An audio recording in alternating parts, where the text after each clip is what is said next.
Hi guys, welcome to our life in the Philippines. I haven't put out, or we haven't put out any videos here in the last 3-4 days. I had a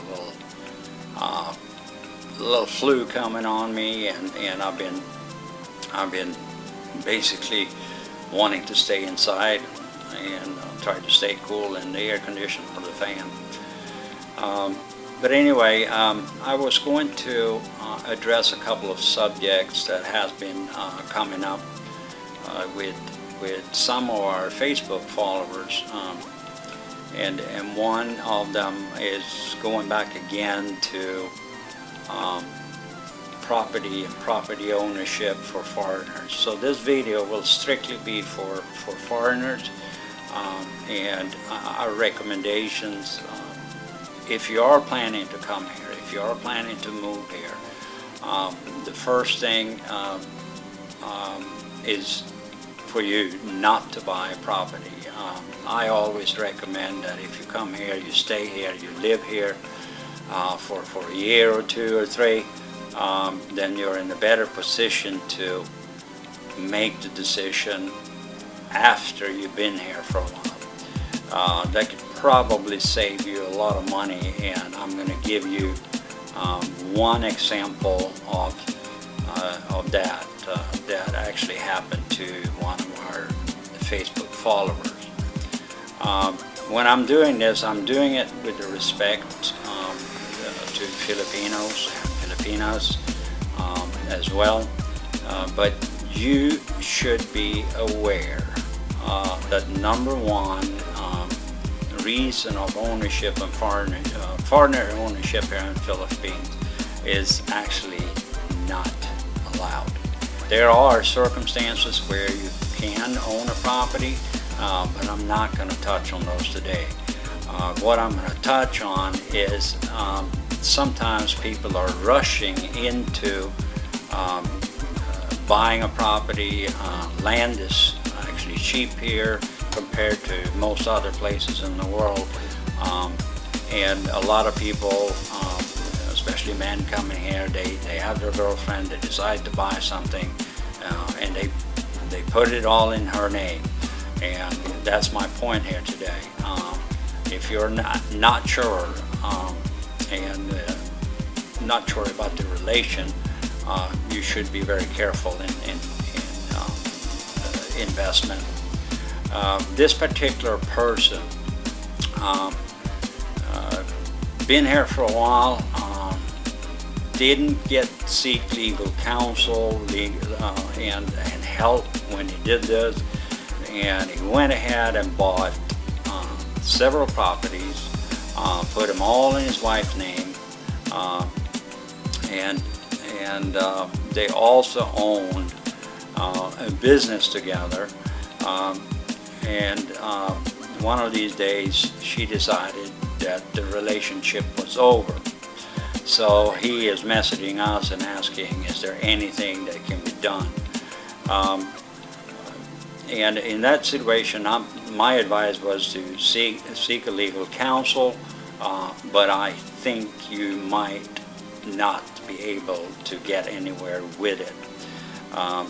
There is ways to protect yourself when you, if you do decide to buy land, and one common thing that is used here in Philippines, there's a lot of foreign investments here, but they are generally done through land leases, long-term land leases, and I'm talking 50 years with a 25-year extensions.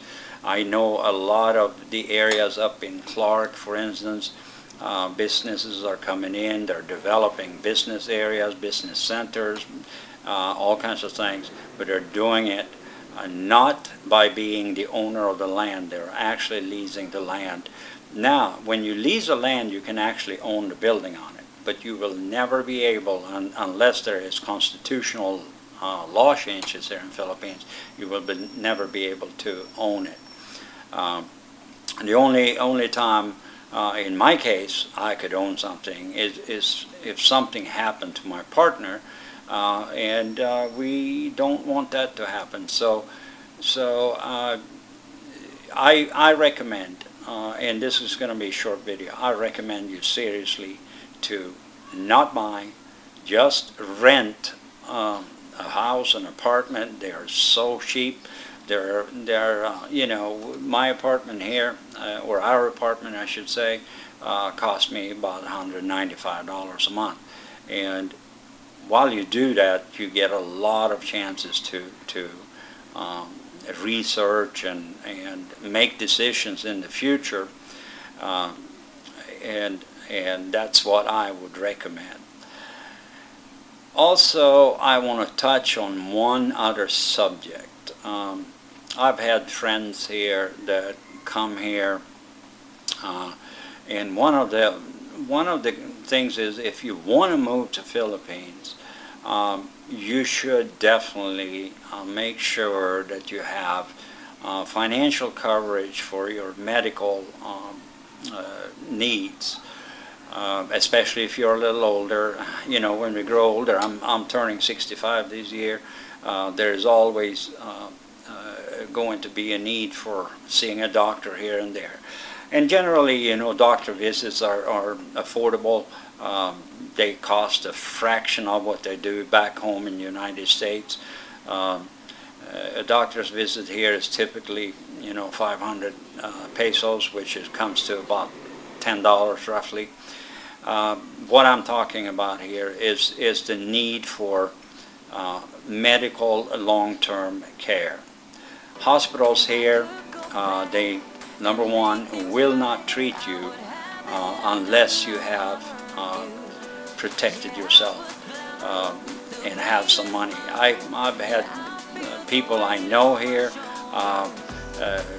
one person in particular, and I'm going to do an interview with him here in the next week or two.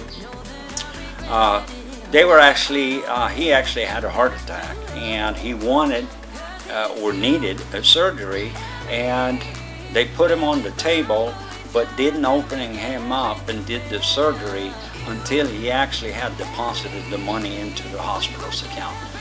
So you can imagine what happens here if you need a critical situation, need critical care, then you should make sure that you have those resources available, because a lot of times they won't even let you have a surgery until you actually pay them first. It's cash business here in Philippines. A lot of the private hospitals. My wife in December had a little procedure done,